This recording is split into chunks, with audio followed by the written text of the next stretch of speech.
Hello, welcome back to my channel. നമ്മളിന്ന് ഉണ്ടാക്കാൻ പോകുന്നത് അരിപ്പൊടി വച്ചിട്ടുള്ള ഒരു ബ്രേക്ക്ഫാസ്റ്റ് ആണ്. ഇത് നമുക്ക് വളരെ കുറഞ്ഞ ചേരുവയിൽ ഉണ്ടാക്കിയെടുക്കാൻ പറ്റും. അതുപോലെ തന്നെ ഇത് കഴിക്കാൻ കറികളുടെ ഒന്നും ആവശ്യമില്ല. ഇത് വെറുതെ കഴിക്കാൻ തന്നെ നല്ല ടേസ്റ്റ് ആണ്. ഇനി നിങ്ങൾക്ക് കറി കൂട്ടി കഴിക്കണം എന്നുണ്ടെങ്കിൽ മുട്ടക്കറിയോ ചിക്കൻ കറിയോ ഒക്കെ കൂട്ടി കഴിക്കാവുന്നതാണ്. അപ്പോൾ വീഡിയോ മുഴുവൻ എല്ലാവരും സ്കിപ്പ് ചെയ്യാതെ കാണണം. വീഡിയോ ഇഷ്ടപ്പെട്ടാൽ ലൈക്ക് ചെയ്യാനും ഷെയർ ചെയ്യാനും സബ്സ്ക്രൈബ് ചെയ്യാനും മറക്കരുത്. അപ്പോൾ ഇത് ഉണ്ടാക്കാനായിട്ട് നമ്മൾ 200 ml കപ്പിൽ 1.5 കപ്പ് അരിപ്പൊടി എടുത്തിട്ടുണ്ട്. പുട്ടുപൊടിയല്ല, നമ്മൾ സാധാരണ ഇടിയപ്പം പത്തിരിയൊക്കെ ഉണ്ടാക്കുന്ന പൊടിയാണ് എടുത്തിട്ടുള്ളത്.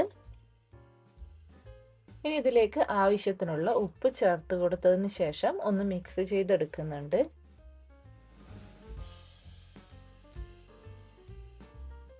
ഇനി ഇതിലേക്ക് ഒരു 2 പച്ചമുളക് ഇതുപോലെ ചെറുതായി അരിഞ്ഞതും കുറച്ച് കറിവേപ്പില ഇതുപോലെ ചെറുതായി അരിഞ്ഞതും ചേർത്ത് കൊടുക്കുന്നുണ്ട്.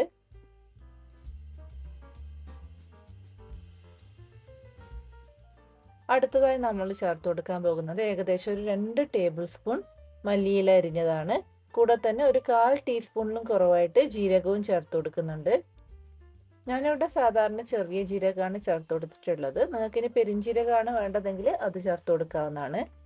ഇനി ഇതിലേക്ക് ഞാൻ ഏകദേശം ഒരു 1/4 കപ്പ് വെള്ളം കുറേശ്ശെയായി ചേർത്ത് കൊടുക്കുന്നുണ്ട്. അപ്പോൾ ഞാനിവിടെ നോർമൽ വാട്ടറാണ് ചേർത്ത് കൊടുത്തിട്ടുള്ളത്. ഞാൻ എടുത്ത പൊടിക്ക് നോർമൽ വാട്ടർ ചേർത്ത് കൊടുത്താൽ മതി. ഇനി നിങ്ങൾ എടുക്കുന്ന പൊടി നിങ്ങൾ ഇടിയപ്പമൊക്കെ ഉണ്ടാക്കുമ്പോൾ ചൂടുവെള്ളം ഒഴിച്ചിട്ടാണ് കുഴച്ചെടുക്കുന്നതെങ്കിൽ അതുപോലെ തന്നെ ചൂടുവെള്ളം ഒഴിച്ചിട്ട് കുഴച്ചെടുക്കണം. അതുപോലെ തന്നെ എടുക്കുന്ന വെള്ളത്തിൻ്റെ അളവ് പൊടിക്കനുസരിച്ചിട്ട് വ്യത്യാസം ഉണ്ടാകും. ഇനി നമുക്കിത് പത്തിരിക്കൊക്കെ കുഴച്ചെടുക്കുന്നത് പോലെ നന്നായിട്ടൊന്ന് കുഴച്ചെടുക്കാം. വെള്ളം ഒരുമിച്ചങ്ങ് ചേർത്ത് കൊടുക്കാൻ പാടില്ല, ഇടയ്ക്കിടയ്ക്ക് കുറേശ്ശെയായി ചേർത്ത് കൊടുത്താൽ മതി.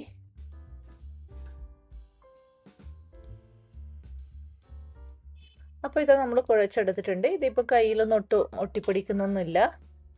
ഇനി കുഴച്ചെടുത്തത് കറക്റ്റ് പാകത്തിലാണോ എന്നറിയാൻ വേണ്ടിയിട്ട് കുറച്ച് ഇതുപോലെ എടുത്ത് ഉരുളയാക്കിയതിന് ശേഷം ഒന്ന് പ്രസ് ചെയ്ത് കൊടുക്കണം. അപ്പോൾ നമ്മൾ പ്രസ് ചെയ്ത് കൊടുക്കുമ്പോൾ സൈഡൊന്നും വിണ്ട് കീറാതെ വരുന്നുണ്ടെങ്കിൽ അത് കറക്റ്റ് അളവിലാണ്. സൈഡ് വിട്ട് വരുന്നുണ്ടെങ്കിൽ വെള്ളം കുറവാണ്. അതുപോലെ തന്നെ കയ്യിൽ ഒട്ടിപ്പിടിക്കുന്നുണ്ടെങ്കിൽ അതിൽ വെള്ളം കൂടുതലായിരിക്കും. ഇനി ഇതിൽ നിന്ന് നമുക്ക് കുറച്ചെടുത്ത് ഉരുളകളാക്കിയതിന് ശേഷം ഒന്ന് പരത്തിയെടുക്കണം. നമ്മൾ പൂരിയൊക്കെ ഉണ്ടാക്കാൻ എടുക്കുന്ന ആ സൈസിലുള്ള ഉണ്ട എടുത്താൽ മതി.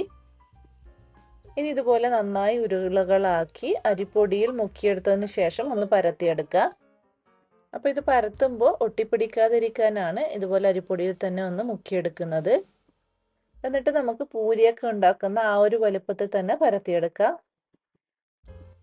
അധികം നേരിയതായിട്ടും അധികം കട്ടിയിലും പരത്തിയെടുക്കരുത്. കറക്റ്റ് പൂരിയുടെ ആ ഒരു തിക്നെസ്സിൽ മതി. അപ്പോൾ ഞാനിപ്പോൾ ഇതുപോലൊരു പാത്രം വെച്ച് കട്ട് ചെയ്തെടുക്കുന്നുണ്ട്. അത് കറക്റ്റ് ഒരു റൗണ്ട് ഷേപ്പ് കിട്ടാനാണ്. അപ്പോൾ നിങ്ങൾക്ക് അങ്ങനെ വേണമെന്നില്ലെങ്കിൽ കട്ട് ചെയ്തെടുക്കണം എന്നില്ല.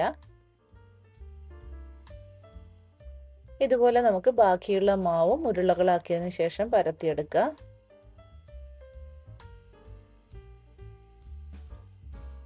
ഇനി ഈ പരത്തിയെടുത്തത് നമുക്ക് ചപ്പാത്തിയൊക്കെ ഉണ്ടാക്കുന്നത് പോലെ ഒന്ന് ഉണ്ടാക്കിയെടുക്കണം. അതിനായിട്ട് ഇതുപോലൊരു തവ ചൂടാകാൻ വെച്ചിട്ടുണ്ടായിരുന്നു. തവ ചൂടായി കഴിയുമ്പോൾ അതിലേക്ക് നമുക്ക് പരത്തിയെടുത്തത് ഇട്ട് കൊടുക്കാം. എന്നിട്ട് ചപ്പാത്തി ഉണ്ടാക്കുന്നത് പോലെ ഇടയ്ക്കിടയ്ക്ക് മറിച്ചും തിരിച്ചും ഇട്ട് ചൂടാക്കി എടുക്കണം. ഇടയ്ക്ക് എണ്ണ തൂക്കി കൊടുക്കാവുന്നതാണ്.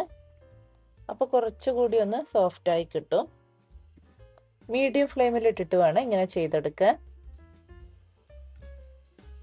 അപ്പോൾ ഇതിപ്പോൾ ഏകദേശം ആയിട്ടുണ്ട്. ഇനി ഇത് നമുക്കൊരു പാത്രത്തിലേക്ക് മാറ്റാം.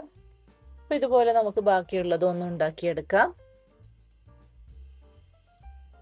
നമ്മൾ കുഴച്ച് വെച്ച മാവ് മുഴുവൻ ഉണ്ടാക്കിയെടുത്തിട്ടുണ്ട്. ഇതിപ്പോൾ കാണുമ്പോൾ തന്നെ നിങ്ങൾക്ക് മനസ്സിലാകും, ഒട്ടും ഹാർഡല്ല, നല്ല സോഫ്റ്റ് ആണ്. അതുകൊണ്ട് തന്നെ കുട്ടികൾക്കായാലും പെട്ടെന്ന് കഴിക്കാൻ പറ്റും. ഇനി ഇത് കട്ട് ചെയ്ത് നോക്കിയാൽ ഇതിൻ്റെ ഉള്ളൊക്കെ കറക്റ്റായിട്ട് വെന്തിട്ടുണ്ട്. അപ്പോൾ 200 ml 1.5 കപ്പ് അരിപ്പൊടി കൊണ്ട് ഏകദേശം ഒരു 10-12 എണ്ണമൊക്കെ ഉണ്ടാക്കിയെടുക്കാൻ പറ്റും. അപ്പോൾ അരിപ്പൊടി വീട്ടിലുണ്ടെങ്കിൽ നിങ്ങളും ഇതുപോലെ ഉണ്ടാക്കി നോക്കണം. എന്നിട്ട് അഭിപ്രായങ്ങൾ കമൻറ്റ് ചെയ്ത് അറിയിക്കണം. വീണ്ടും പുതിയ റെസിപ്പിയുമായി അടുത്ത വീഡിയോയിൽ കാണാം. അതുവരേക്കും ബൈ ബൈ.